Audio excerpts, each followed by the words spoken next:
You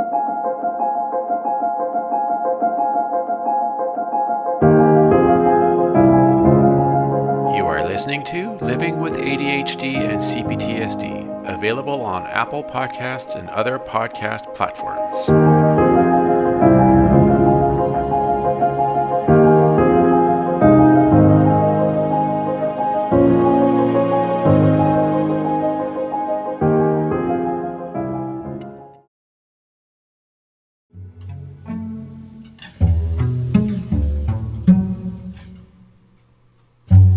Hello, everybody, and welcome to another episode of Living with ADHD and CPTSD. Today's episode, we're going to talk about CPTSD, and the subject of this episode is narcissistic abuse and complex post-traumatic stress disorder.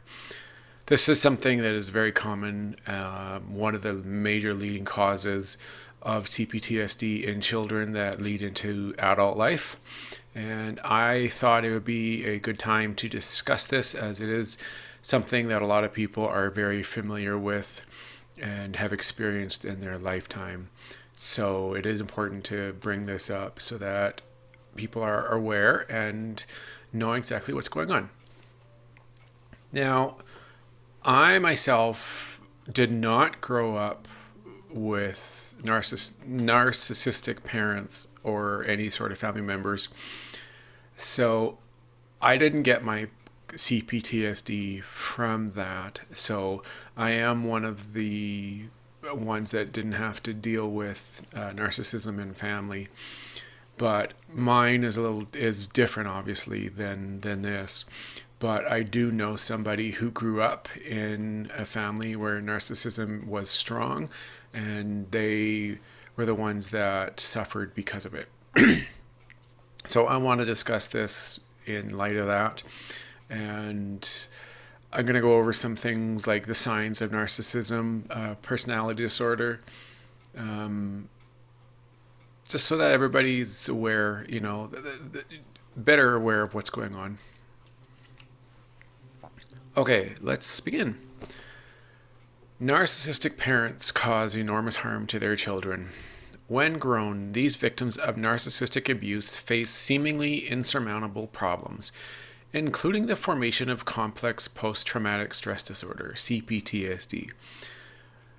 This article shall examine narcissistic abuse, narcissistic personality disorder, and their effect on the children of narcissism.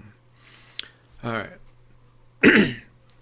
Narcissistic personality disorder is one of the many diagnosable conditions for those who are narcissists mentioned in the Diagnostic and Statistical Manual on Mental Disorders, Edition 5, or the DSM-5. The DSM-5 classifies NPD as a personality disorder and is an accurate diagnosis. Up to 6.2% of the general population have narcissistic personality disorder. People who have NPD have damaged self-esteem that is easily harmed by even small criticisms. They are continually looking to shore up their weak areas of self-opinion. To accomplish this need for self-preservation, they abuse and use other people, including, unfortunately, their own children. Here are some 15 signs that you are dealing with a narcissist. So, when determining whether someone is a narcissist, most people make it more complicated than it needs to be. I use the duck test. That is, if it looks like a duck, it quacks like a duck, it probably is a duck. There are no physical blood tests, MRIs, or exact determinations that can identify narcissism. Even therapists have to go on just observations of the behavior and attitudes that a person presents. So below are all the traits and behaviors that are signs of a narcissist. Not all of these traits have to be present to make a determination of narcissism. This is just a set of symptoms, but a person only needs to exhibit 55% of the identified characteristics to be diagnosed with NPD. 1. Superiority and entitlement. Superiority is the number one sign of a narcissist. This is different from all self-confidence alone. The world of a narcissist is all about good, bad, superior, inferior, and right, wrong. There is a definite hierarchy with the narcissist at the top, which is the only place they feel safe. Narcissists have to be the best, the most right, and the most competent, do everything their way, own everything, and control everyone. Interestingly enough, narcissists can also get that superior feeling by being the worst, the most wrong, or the most ill, upset, or injured. Then they feel entitled to receive soothing concern and recompense, and even the right to hurt you or demand apologies to make things even. This is called vulnerable or covert narcissism. 2. Exaggerated need for attention and validation. Another core narcissistic trait is the constant need for attention. Even just by following you around the house, asking you to find things, or constantly saying something to grab your attention. Validation for a narcissist counts only if it comes from others. Even then, it doesn't count for much. A narcissist's need for validation is like a funnel. You pour in positive, supportive words, and they just fall out the other end and are gone. No matter how much you tell narcissists you love them, admire them, or approve of them, they never feel it's enough because deep down they don't believe that anyone can love them. Despite all their self-absorbed, grandiose bragging, narcissists are actually very insecure and fearful of not measuring up. They constantly try to elicit praise and approval from others to shore up their fragile egos, but no matter how much they're given, they always want more. 3. Perfectionism. You can spot a narcissist through their extremely high need for everything to be perfect. They believe they should be perfect, you should be perfect, events that happen exactly as expected, and life should play out precisely as they envision it. This is an excruciatingly impossible demand, which results in the narcissist feeling dissatisfied and miserable much of the time. The demand for perfection leads to the narcissist to complain and be constantly dissatisfied. 4. Great need for control. Manipulation and trying to grab control of everything is archetypal narcissist behavior. Excuse me if I wrecked that word. Some narcissists are continually disappointed with the imperfect way life unfolds. They want to do as much as possible to control it and mold it to their liking. They want and demand to be in control, and their sense of entitlement makes it seem logical to them that they should be in control of everything. Narcissists always have a storyline in mind about what each character in their interaction should be saying and doing. When you don't behave as expected, they become quite upset and unsettled. They don't know what to expect next because you're off script. They demand that you say and do exactly what they have in mind so they can reach their desired conclusion. You are a character in their internal play, not a real person with your own thoughts and feelings.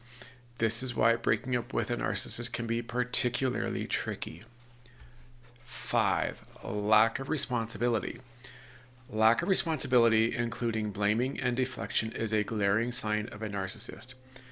Although narcissists want to be in control, they never want to be responsible for the results, unless, of course, everything goes exactly their way and their desired result occurs.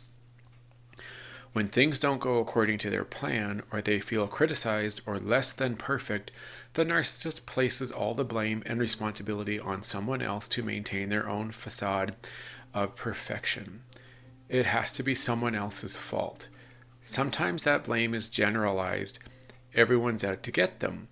Most often, however, the narcissist blames the one person who is the most emotionally close, most attached, loyal, and loving in their life. The victims of their narcissistic abuse are the safest people to blame because they are the least likely to leave or reject them. 6. Lack of boundaries. Many people lack boundaries or cross other people's boundaries regularly, but among narcissists, this is status quo behavior. Narcissists can't accurately see where they end and you begin. They are a lot like 2-year-olds. They believe that everything belongs to them, everyone thinks and feels the same as they do, and everyone wants the same things they do. They are shocked and highly insulted to be told no. If a narcissist wants something from you, they'll go to great lengths to figure out how to get it through persistence, cajoling, demanding, rejecting, or pouting. These are all common narcissistic behaviors. 7. Lack of empathy. Narcissists have very little ability to empathize with others. This lack of empathy is a hallmark sign of narcissism. Narcissists tend to be selfish and self-involved and are usually unable to understand what other people are feeling.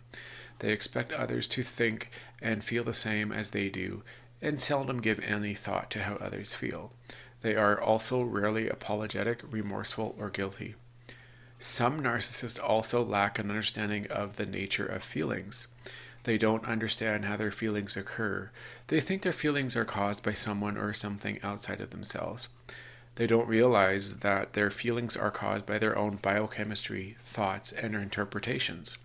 In a nutshell, narcissists always think you cause their feelings, especially the negative ones. They conclude that because you didn't follow their plan or because you made them feel vulnerable, you are to blame. The lack of empathy makes true emotional connection and relationships with narcissists difficult or impossible, where you're dating one or were raised by a narcissist. They just don't notice what anyone else is feeling. 8. Perceiving everything as a threat. Although they're highly attuned to perceive threats, anger, and rejection from others, narcissists frequently misread subtle facial expressions and are typically biased towards interpreting facial expressions as negative. Unless you are acting out your emotions dramatically, the narcissist won't accurately perceive what you're feeling. Even saying "I'm sorry" or "I love you" when a narcissist is on edge and angry can backfire. They won't believe you and may even misperceive your comment as an attack. In addition, if your words and expressions aren't congruent, the narcissist will likely respond erroneously or get defensive. This is why narcissists often misinterpret sarcasm as actual agreement or joking from others as a personal attack.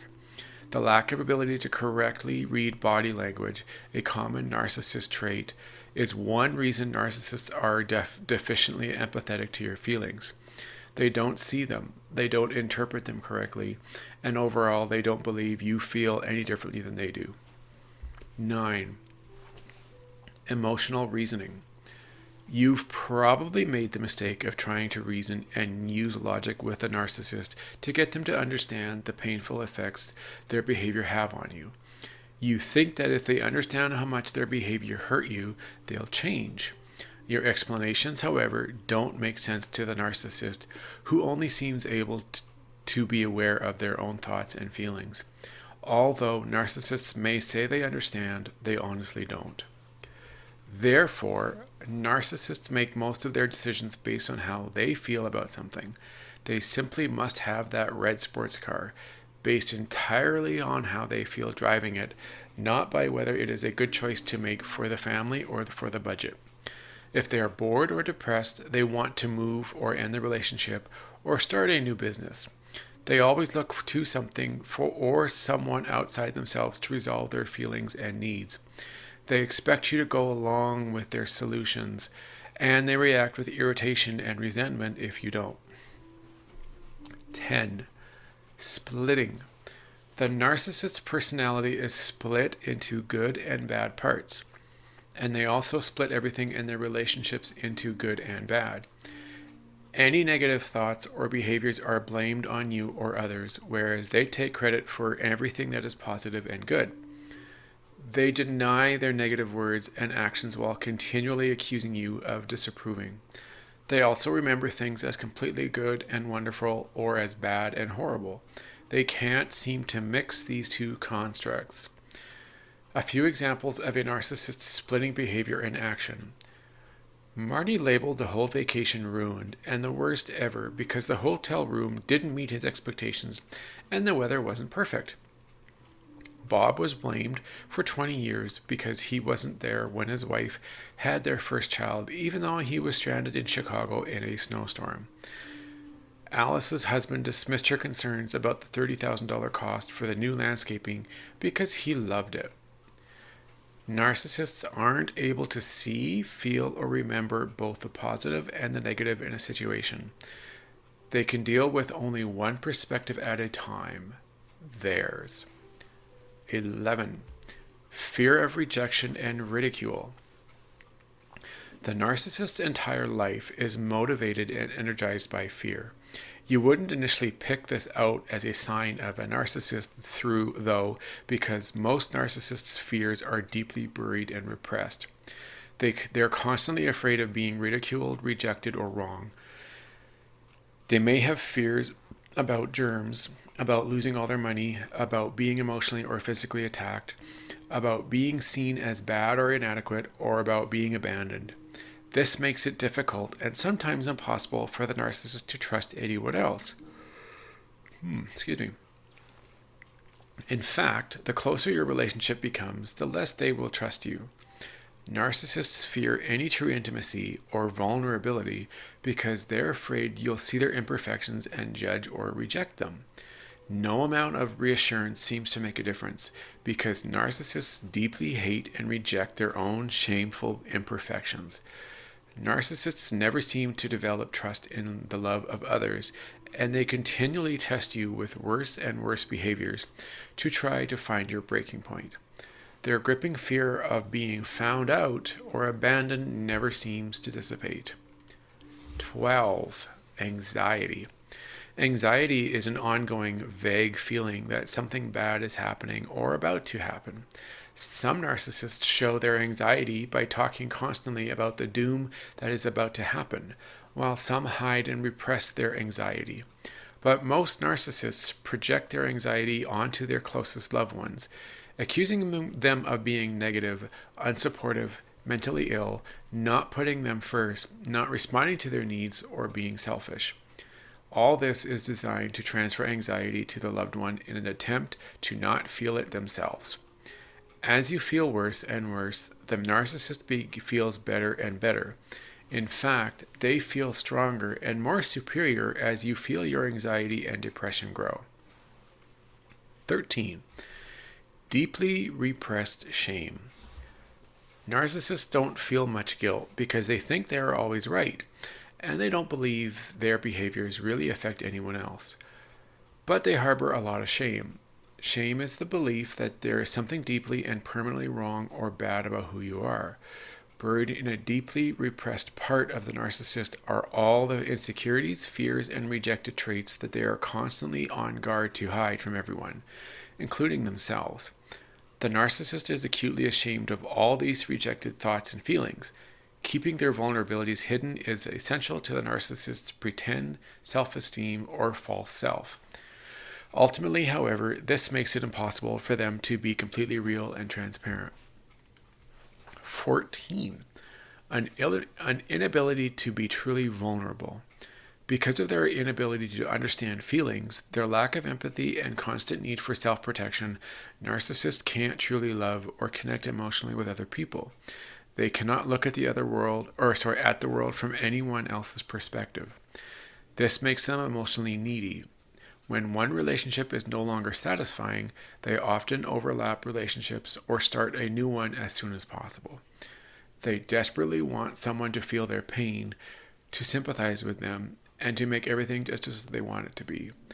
It's a form of codependency, except they have little ability to respond to your pain or fear, and even your day-to-day need for care and sympathy.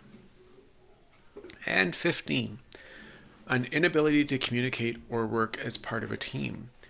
Thoughtful, cooperative behaviors require a real understanding of each other's feelings. How will the other person feel? Will this action make both of us happy? How will this affect our relationship? These are questions that narcissists don't have the capacity or the motivation to think about. Don't expect a narcissist to understand your feelings, give in, or give up anything they want for your benefit. It's useless. There are many types of narcissists, but these are some of the qualities that they all have in common. All right. I am going to take a break, and when I come back, we will continue talking about narcissism with CPTSD. All right, everybody. Talk to you soon.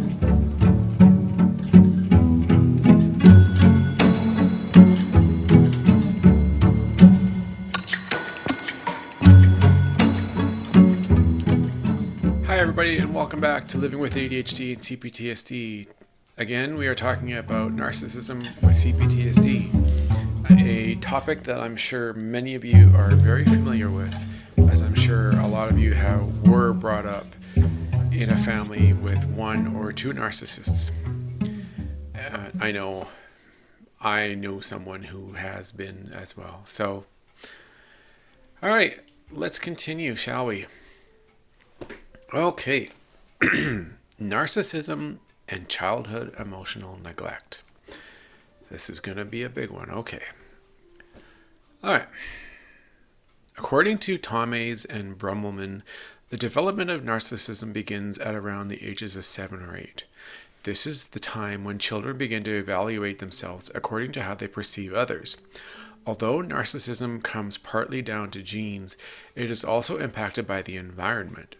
If a child grows up with the loving, warm, and supportive parents who take an active interest in what they do and their life as a whole, the child is much more likely to conclude that they are innately worthy, as their primary caregivers certainly seem to think so. However, if a child is brought up by parents who over-exaggerate the child's qualities, praising them for everything superficial that they do, the child will deduce that in some ways they are superior to others, a core belief of all narcissists. If at the same time the parents don't connect properly or engage only superficially with the child, they will also be dealing with a major attachment dysfunction, which can result in a traumatic rupturing of the child's psyche. As well as believing themselves to be better than others, they will receive the conflicting message that their innermost selves and feelings are not worth attention. This article wants to further explore the idea that the lack of parental engagement in a child's life, childhood emotional neglect, can result in narcissistic traits developing within an individual. Childhood emotional neglect. A child who is raised by parents who fail to respond adequately to their emotions and emotional needs for whatever reason may experience childhood emotional neglect. As a child who doesn't get their emotional needs met, they receive a subliminal message basically telling them that their needs are not important enough to be taken care of. When this happens as a protective tool, often children will grow up learning to push down any emotion or block them out altogether. Although hiding from emotions may have worked as a protective measure in childhood, as an adult, it can have serious negative effects on your ability to function normally. Numbing yourself from your feelings will keep you disconnected and isolated from other people, stopping you from being able to form healthy relationships. It will also make you feel less valued and less worthy than other people. Narcissism is a spectrum. People can vary between having slight narcissistic personality traits to clinically diagnosed narcissistic personality disorder. Individuals with traits of narcissism may be self-centered and grandiose. They may also be willing to walk over others in order to get where they want to in life. When someone has clinically diagnosed narcissistic personality disorder, it is much more extreme. They will have a desperate need to be admired, believe themselves to be better in every way than others, have no ability to feel empathy, and as such will fully exploit other people to fulfill their own status and achieve ultimate control and power. The link between the two. There are many reasons children may not have had their emotional needs met, one of which could be that they were raised by a narcissistic parent. Because narcissistic parents will be focused on getting their own needs met, the needs of their children go unattended. It can then often become a perpetuating cycle, as many narcissistic people will themselves have grown up with extreme narcissists for parents and experienced an acute variety of emotional neglect. Narcissism may in part be down to genes, but often a narcissist will also have grown up in a household where their emotional needs were not only completely ignored, but also where they would have been superficially praised for things that are meaningless or indeed inaccurate. Emotional neglect, along with a misplaced sense of superiority, is at the core of every narcissist. At the center of both individuals suffering from narcissism and those with CEN is often the same feelings of being alone, empty, and insignificant. They just have two very different ways of expressing these feelings.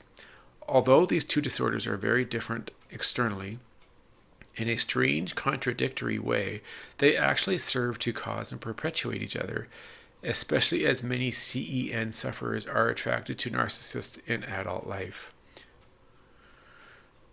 Yeah, wow. So,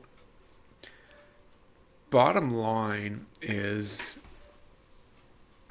they're like, imagine if your parent or parents, whether it was your mom or your dad, always worried about themselves or tried to take care of themselves, always wanted to be the center of attention. And so you, as the child, would multiple times start to feel neglected emotionally.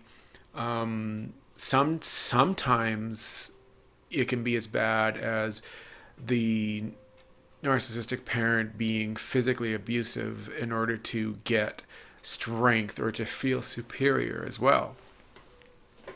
And so what that ends up doing, of course, to the child is that can either turn them into, over time, a narcissist themselves, or will suffer from CPTSD because they have felt their life being threatened and are not being taken care of by their parent or parents, which is something that they should be because they are completely vulnerable and are not capable of taking care of themselves at an early age in childhood. And this repeated event, whether it is emotional or physical abuse, is what's creating these child parts and the CPTSD coming on, and eventually leads to that person experiencing multiple triggers and flashbacks, which is them reliving their trauma from the past when they were a child. Anytime that they experience any sort of sign or symptom that they're being left, like they're not being taken care of, they're being abused, they're being neglected, they're being abandoned, it will trigger them, and then they will, be feeling a flashback to an earlier time in their life, and it is obviously extremely harmful to them. It's one of those things that, unfortunately, if it's difficult to notice as a child what is happening, as far as your parent or parents just don't care about you, they don't love you, they could care less what happens to you, as long as their own needs and their feeling taken care of and their feeling as they're the number one priority, they're superior to everybody else, especially to their child, because they realize that their child is requiring more attention and more care and love than they're receiving, and therefore they want that child to not get any in order, and then they get beat down emotionally and physically at times, so that they will basically not challenge the parent in any way to feel less superior, more superior than that person. So it is definitely something that over time with therapy can be fixed or worked on, but the fact that it's genetic and it will get passed down, both because of the way that the child was treated and brought up, and the fact that it can be genetic, it's very difficult habit and like a repetitive trait to stop. And a good majority of these people who, as a child, suffer from the abuse from a narcissist, they often turn into one themselves because it's the only way they know to get their needs met. And it can be pretty extreme, obviously, as I've said. So it's something that unfortunately is very harmful for a child. And if it gets severe enough where it's physical abuse and mental abuse, like I said already, the child develops CPTSD and is scarred for life. Even with tons and tons of therapy and work, it's extremely difficult for them to fully recover. Some people can, but a lot of them won't necessarily be able to recover. Okay, let's continue. Narcissistic abuse. Narcissistic abuse is defined as abuse, where the parent or parents use emotional abandonment, withholding affection, manipulation, and uncaring against their children to promote themselves. Narcissistic abuse might include silent treatment or include a parent raging, attacking, and lying. It may also involve blaming to shame and build guilt into their offspring to force them to fulfill their own needs. Victims of narcissistic abuse syndrome have many of the symptoms of post-traumatic stress disorder, including but not limited to the following: flashbacks and nightmares, reliving the trauma from narcissistic abuse; being on alert 24/7, waiting for the other shoe to drop; easily startled, loud or unexpected noises make one jump; feeling detached from one's emotions or body; avoidance behavior; avoiding situations like large crowds or anything that reminds one of the abuse; avoiding intimate relationships; not being able to trust others or believing others to be dangerous hampers any form of intimacy; lack of emotional regulation; having uncontrollable emotions such as chronic sadness or anger; an inaccurate perception of the narcissist; being preoccupied with the relationship between the victim and the narcissist or continuously thinking of revenge; an overwhelming sense of guilt or shame; feeling utterly different from the other people and not worthy of life. Although other symptoms of complex post-traumatic stress disorder are caused by narcissistic abuse, the above list is enough to tell a horrific story of those who fall victim to narcissistic abuse. All right. Overt versus covert narcissistic abuse. Overt narcissists are easily identifiable because they are loud, insensitive, and arrogant. They are oblivious and disregarding the needs of others and are always looking for a compliment from others. Overt narcissists are easily noticed as their behavior is grandiose, and they fill a room with their presence. On the other hand, covert is much harder to identify, as this type of narcissist appears shy and anxious about what others think of them. However, covert narcissists are dangerous because of how they hide their real identity as one who will abuse their children, because they crave admiration and importance. Both types of narcissists form unhealthy relationships, but covert narcissists can commit crimes against their children, including narcissism and Munchausen syndrome by proxy. All right, narcissism by proxy. Narcissism by proxy occurs when a narcissist uses those around them to express their own feelings of inadequacy and fear. They do this by inciting their emotions in their children by using manipulative behaviors and cause mental harm to those around them. Another way of stating the above is to say that narcissists, especially malignant covert narcissists, use the faults and weaknesses of those around them to control and manipulate them. They do this to hide or relieve their own feelings of weakness. Munchausen by proxy syndrome. Perhaps one of the most insidious and most dangerous of all the behavior a narcissist can exhibit is Munchausen by proxy syndrome. This crime includes the narcissist causing or making up illnesses and injuries in their children. They do this to appear as the victim and hero in other people's eyes. The narcissistic parent appears to be kind, gentle, loving, and above all, self-sacrificing at the expense of their children's mental health.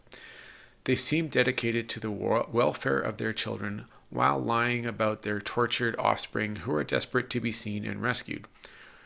No one knows how many professionals have been duped by this type of malignant narcissist. Still, the number of children who have died as a result must be enormous.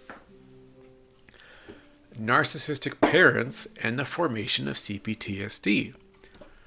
It is not hard to see why children of narcissistic parents often form complex post-traumatic stress disorder.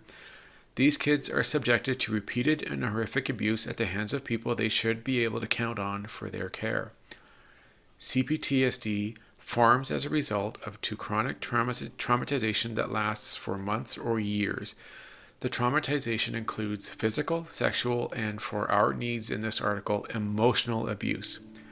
Unfortunately, narcissistic parents might be part of human trafficking or another ring of abuse and use their children for their financial gain.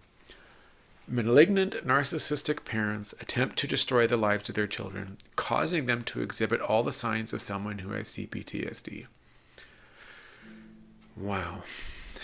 All right. Ending our time together. Narcissism is a treatable disorder, but seldom do narcissists admit they have a problem with their behavior, let alone seek help.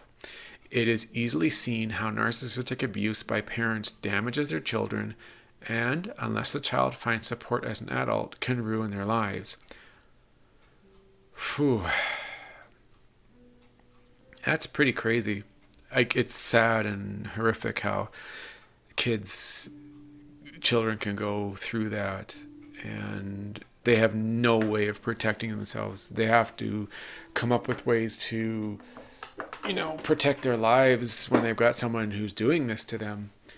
And it's amazing what it will do to them in the future and affect their lives entirely. And if they don't get any help, it's impossible for them to really grow and heal in any way. It is pretty intense. Yeah, I feel very lucky, but I am sorry to all those who have gone through this when they were a child and weren't able to stop it and had no way or means of ending the abuse.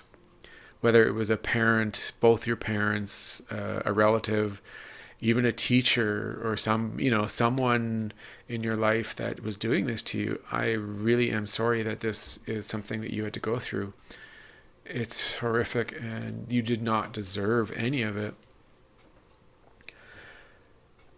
I often think about that, and it saddens me because you can't exactly confront this person, especially if they don't think that they are, or they don't believe it, or they don't want to look for help.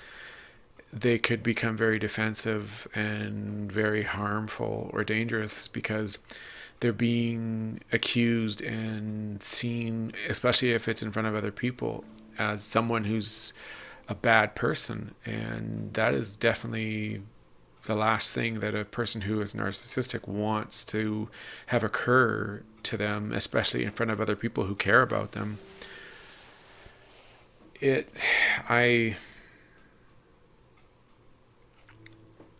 I'm just saddened by how many people have to go through this on a regular basis as a child. It's pretty pathetic and pretty sickening. And I'm glad that some are getting help, but it still doesn't take away from the past and what those people were doing to that child or children, especially if it was to the point where they were physically abusing them, beating them up, emotionally abusing them. They're both horrible, and nobody deserves to be treated like that. Children are innocent and deserve none of the abuse that they're being given. And I have to, for those who have gotten help and are out there seeing a therapist on a regular basis and doing the hard work and beginning the healing, or have been in process of healing from the CPTSD, good on you. I think you guys are amazing and very strong and very courageous to do this. And hopefully you never have to deal with that ever again in your lives. You don't deserve it ever. Okay. My Twitter account, ADHD and CPTSD. Come and see me. Give me a shout. Let me know what you think. Give me a follow on Twitter. This episode is going to be on YouTube, and it will be available at the same time that this podcast is released. So if you want to watch me on YouTube, please go ahead and do that. It is going to be in the subject heading of the podcast, and so you could go that way, or you could just go to YouTube and look up Living with ADHD and CPTSD. My website is www.livingwithadhdandcptsd.ca, and I'm hoping that more and more of my listeners will show and tell other people about my podcast and get the word out and increase my listenership, and more people out there can start getting the help and start understanding and realizing that they're not alone, and that there are people out there who are just like them and are doing the hard work, and hopefully that will show them that they too can get help and start healing. Okay, that is it for today's episode.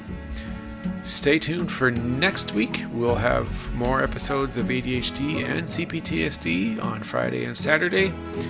We are entering the month of February, so to all those who celebrate, happy Valentine's Day on the 14th. I know that's a ways away, but it's coming. Plenty of time to do something for that special loved one in your life. Yeah.